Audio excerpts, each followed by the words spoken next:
Hello, and welcome to Twilight Thoughts. My name is Brice, and I'll be your host for today. We'll begin in a moment, but first I'd like to let you know that soon you will be entertained by news, reports, scandal, and of course, speculation. Brice to Tower, we are ready for takeoff.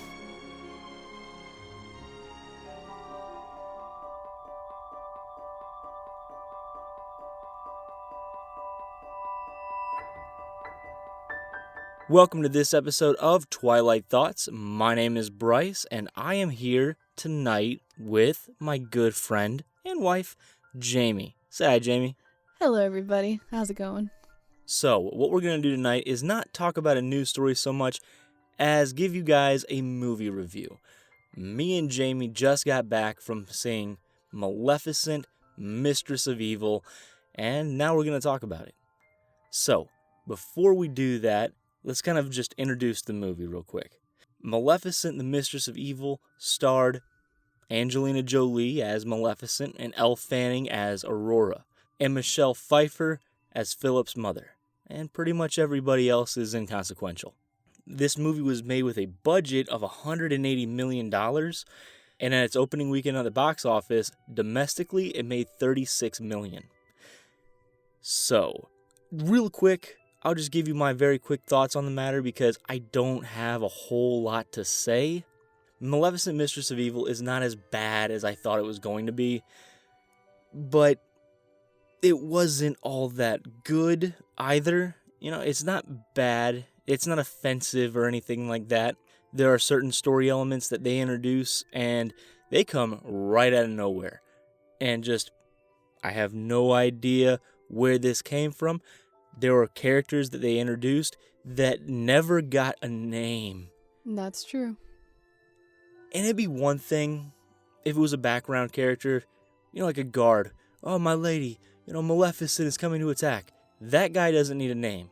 But one of the main henchmen, like this huge character in this movie, doesn't get a name. And it's really baffling. Like, I don't understand why. Kind of nags at your head a little bit. You're watching the movie and you're like, what is her name? Exactly. And I don't know if it was because AMC that night was running a showing of Rocky Horror Picture Show, but she kind of reminded me of one of the women from that movie. She's just very odd. Just very strange. She's very prim and proper and almost robotic the entire movie, and then there's one scene where she kind of gets to cut loose, and I gotta be honest, I liked it better when she was just a prim and proper robot. I thought she worked better. Yep, I agree. So Jamie, what did you think of the movie? I really enjoyed the movie. I thought from the beginning it was colorful, vibrant. It really brought my attention to the fore, really from the opening scene. I'll give you that. The movie does look absolutely gorgeous, just like the first one did. But just like the first one, things were promised that did not come about, like the Mistress of Evil.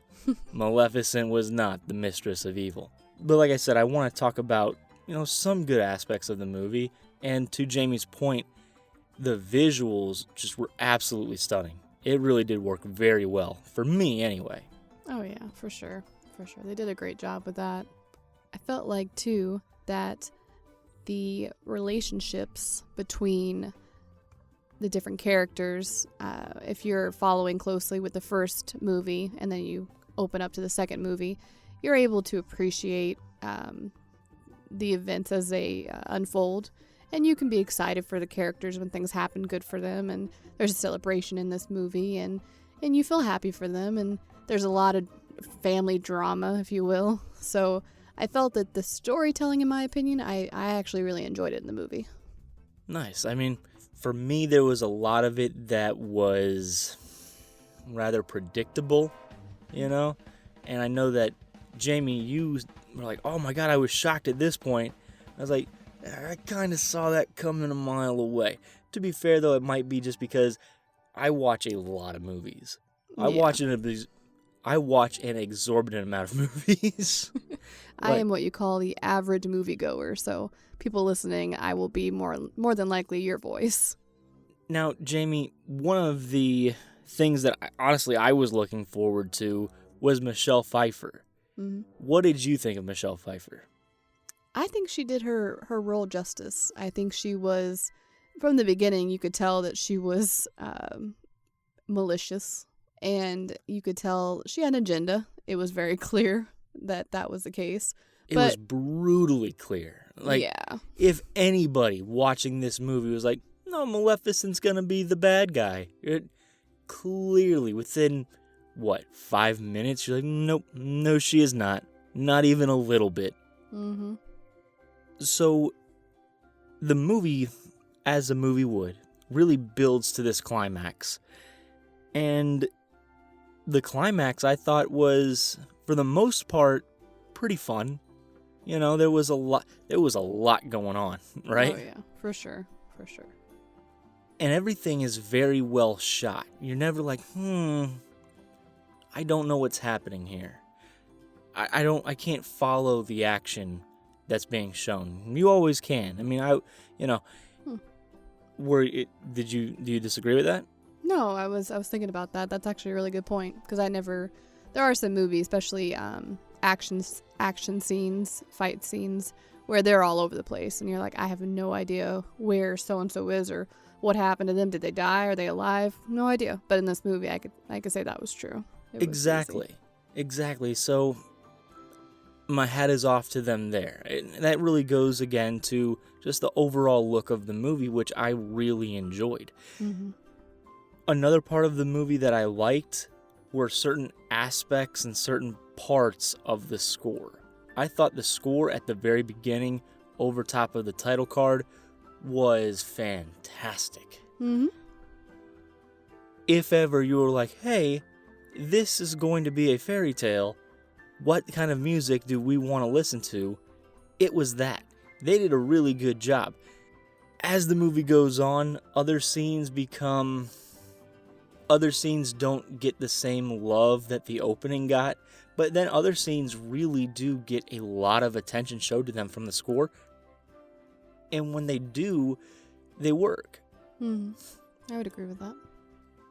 So, Jamie, 1 out of 5, what are you giving this movie? You know, like I said, this is a really good movie to me. It wasn't a perfect movie. You and I discussed a few of the flaws, but I had a really good time with it. I actually said to you afterwards I'd like to see it again.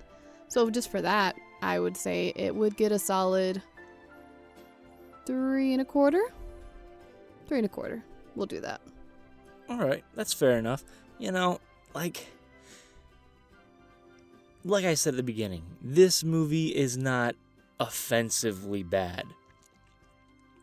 Part of that, I think, is because the sting of the first movie was finding out, oh, Maleficent is a good guy.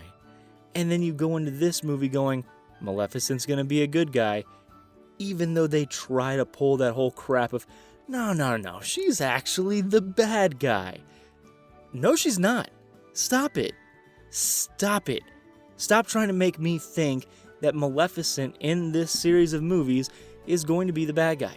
Mercifully, I think this is going to be the last one. Well, I'm sure you hope that. I don't hope that. You know what I appreciated, though, about her? They presented it as a struggle for her, that, you know, her nature just is to be not loving, not caring. Humans are the enemy. And so as you watch the movies, the first one and this one, you are trying to understand her character, like who she really is and who she also is capable of being, which is explored a little bit deeper in this movie. Yeah, you're not kidding. And that was one of the things, I was like, I don't really think they really introduced this very, very well. But, oh well, it is what it is. For me, like I said, it's not offensively bad. It's not good, in my opinion. I would give this a 1 3/4. Ouch.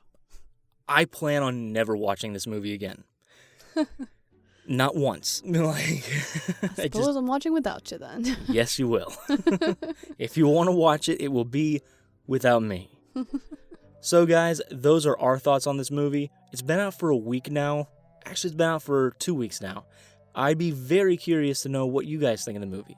Please let me know in the comment section down below, and I'd really appreciate it because I go over all the comments that you guys leave. If you'd like to hear more from me and Jamie, you can, because we just uploaded one of the main episodes of the Nocturnal Disney podcast, and she fills in for Chris this week. So, I was happy to have her with me. You're welcome. Thank you very much. If you want, you can find me on iTunes, YouTube, Twitter, Tumblr, SoundCloud. I'm also on Stitcher, and I am on Spotify. You can find us there. If you want to get in contact with us, you can email me at Brice@thenocturnaldisneypodcast.com. You can get a hold of me on Instagram at The Nocturnal Disney Podcast, all separated by underscores, and you can find me on Twitter at Disney Nocturnal. I used to not be very good at Twitter. I'm still not very good on Twitter, but I am on there more, so you might find me there more than I used to be.